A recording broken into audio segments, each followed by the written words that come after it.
आप लोगों को इतना बड़ा वो दिया है कि आज अगर आप इकट्ठा नहीं होगे तो आगे से कभी भी ये काम कभी हो ही नहीं सकता, क्योंकि ये लोग कुर्सी चिपके हुए हैं। सबसे पहले अभी बात को विराम करते हुए, मैं para athlete, Olympian player, Tokyo Paralympic bronze medallist और रोहतक से हूँ मैं। और जी मैं सबसे पहले उन अपने भाई बहनों को श्रद्धांजलि दूंगा जिन्होंने इस नीट के पेपर में जो लीक हुआ था अपनी शहादत पेश करी है। उनको शहादत हुई है, उनके परिवार वालों को अपने मन से दुख व्यक्त करता हूँ। ऐसा नहीं होना चाहिए था, लेकिन सरकार के बुरे व्यवहार के कारण आज हमारे युवा, क्योंकि आने वाले देश के जो हम हैं, जो युवा हैं, सभी युवा, मैं आप लोगों को एक ही बात बोलूँगा, जितने मेरे भाई बहन हैं सब यहाँ पे हैं। आने वाले देश के युवा जो आप लोग हो, आपके हाथों में बागडोर होनी बहुत ज़रूरी है। आपने देखा, मैं ये नहीं कह रहा कि आप हमारा नेपाल जैसा, श्रीलंका जैसा, ये तो बिल्कुल गलत है, बट शांतिपूर्वक जो भी होता है, जितना भी गांधीवादी जो हमारा वो रास्ता है वो अपनाएंगे, बैठेंगे, सब कुछ करेंगे। आप लोग मेरे से कहीं बढ़कर हो, हम फिर भी अपने आप को कहीं ना कहीं कमज़ोर समझते हैं, लेकिन हम आपकी सपोर्ट के लिए इतनी दूर से आए हैं,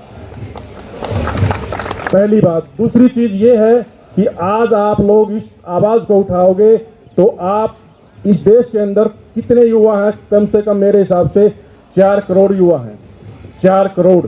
अगर हम एक साथ जहाँ बैठेंगे ना तो जवाब देना बहुत मुश्किल हो जाता है, बहुत ज़्यादा मुश्किल।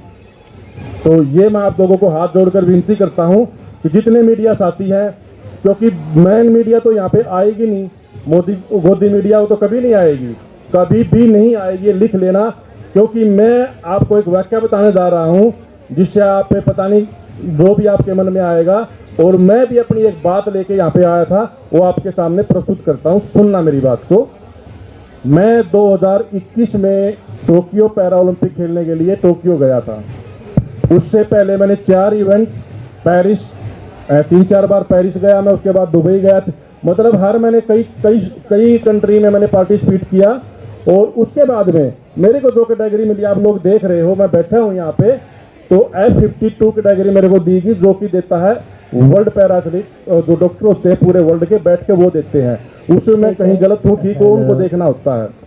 मेरे को टोक्यो पैरा ओलंपिक में 22 अगस्त को 52 कैटेगरी में पार्टिसिपेट करने के लिए मेरे को दिया गया। बाकी आप अभिजीत भाई जी, आप चेक कर सकते हो अपने नेट पे, मोबाइल पे, गूगल पे, आप मेरा नाम लिखो उसमें, पैरा ओलंपिक विनोद कुमार, आपको सब कुछ, मेरा हर चीज़ मिल जाएगा उसमें।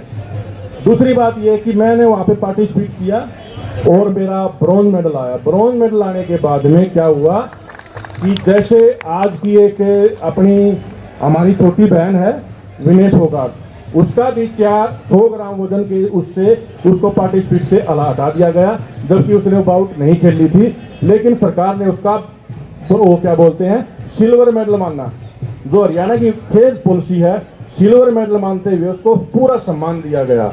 और रहा मेरे को ब्रॉन्ज मेडल की जो राशि थी ना आज तक मिली, ना मेरे को कोई जॉब दी सरकार ने, कुछ भी मेरे को आज तक नहीं दिया।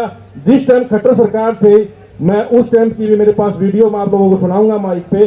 खट्टर सरकार के पास मैं 3 बार, मुख्यमंत्री श्रेणी के पास 4 बार, और अपना जो उस टाइम पे हमारा जो पूरे सेंटर का खेल मंत्री था किरण रिजिजू जी, उसके पास मैं 3 बार, और हरियाणा का खेल मंत्री जो था उस टाइम पे संदीप, खेल मंत्री जो हॉकी प्लेयर थे उस टाइम, जानते हो आप उसको, खेल मंत्री संदीप के पास मैं कम से कम 10 बार गया हूँ। उन्होंने आज तक इस बीजेपी सरकार ने कुछ नहीं दिया। और मैं ये नहीं कहना चाहता कि उसको, हमारी बहन को क्यों दिया, एक खिलाड़ी का सम्मान होना चाहिए, लेकिन ये भेदभाव जो मेरे साथ किया गया, आज मैं आप लोगों के सामने बात रखने के लिए आया हूँ। ये मेरे वकील भाई साथी हैं, जो मेरे जानकार भाई हैं, सुप्रीम कोर्ट से हैं, ये लॉयर हैं। ये मैं आप लोगों को सामने ये नहीं कहना कि मैं आपसे कुछ सहायता मांग रहा हूँ, मैं नहीं, मैं सिर्फ ये कहना चाहूँगा कि भाई के साथ साथ मेरी भी आवाज़ उठाई जाए। मैं सिर्फ ये सहायता मांगूंगा एजुकेशन के साथ साथ। और मैंने एक अर्जी सुप्रीम कोर्ट में लगाई है, या तो मेरे को पूरा मान सम्मान दिया जाए, और या मेरे को इच्छा मृत्यु का मेरे को वो दिया जाए। ये सबसे बड़ी बात है। और मैं आप ये सोच रहे होंगे कि वैसे ही बोल दिया, नहीं भाई साहब, मेरे पास 2 गुड़िया हैं, एक 5 साल की और एक 12 साल की, एक 7वीं क्लास में पढ़ती है और एक 2 क्लास में पढ़ती है। मेरी घरवाली है और मैं हूँ, जैसे आपके सामने बैठा हूँ मैं। मेरे पास 26,50,50,000 रुपए का जो कर्ज है आज भी मेरे मकान के ऊपर है, जिसकी पर मंथ की किस्त पीरामल हाउसिंग फाइनेंस से है। पर मंथ की जो किस्त है 47,800 रुपये है। उसके बाद 15,000 रुपये जो है मेरी बच्चियों की फीस है, ठीक है। लेकिन मैं ज़्यादा बड़ी बात ना करते हुए मैं आप लोगों को एक बात बोलूँगा। सिर्फ आप लोगों को पता नहीं कि आखिरी बार मिलेंगे कि बार बार मिलेंगे, लेकिन मैंने अपनी अर्जी लगाई है कि या तो मेरे को पूरा मान सम्मान दिया जाए या परिवार समेत मेरे को पूरी इच्छा मृत्यु का मेरे को पूरा वो दिया जाए कि मैं अपनी मर्जी से अपने परिवार को साथ खुशी खुशी से, जिस देश में मान सम्मान नहीं होगा उस देश में मैं जीना पसंद नहीं करता। ये मैं सबसे बड़ी बात बोल रहा हूँ, इसलिए मैं आप लोगों के समक्ष आया। अगर कोई गलती हो तो माफ करना छोटे भाई, लेकिन इस देश की जो अपनी क्या बोलते हैं ये शिक्षा व्यवस्था को अगर सुधारना है तो युवा को इकट्ठा होना पड़ेगा, मीडिया साथियों को भी उठाना पड़ेगा। और ये भाई जो अपने जो अभिजीत दीपके जी हैं, ये सेटल दे वहाँ पे, इसको आने की जरूरत नहीं है, ये आप हम लोगों के लिए आए हैं। जितने 2.5 करोड़ जो लोग हमारे साथ जुड़े हुए हैं उनमें से अगर 2% भी आप आगे बैठ जाए ना, सरकार की इतनी हिम्मत नहीं है जो कि आप लोगों की बात को नकार दे। जय हिंद, जय भारत, जय जवान, जय किसान। मैं सभी भाइयों को हाथ जोड़कर पुनः कहता हूं कि आप लोग अपना पूरा सहयोग दें, पूरा सहयोग दें। और रही बात मेरी, मैं आप लोगों के सामने आज आमरण अनशन के लिए बैठ सकता हूं। आप जब भी आप उसी टाइम आप खड़ा मिलूंगा आप लोगों को। धन्यवाद भाई साहब।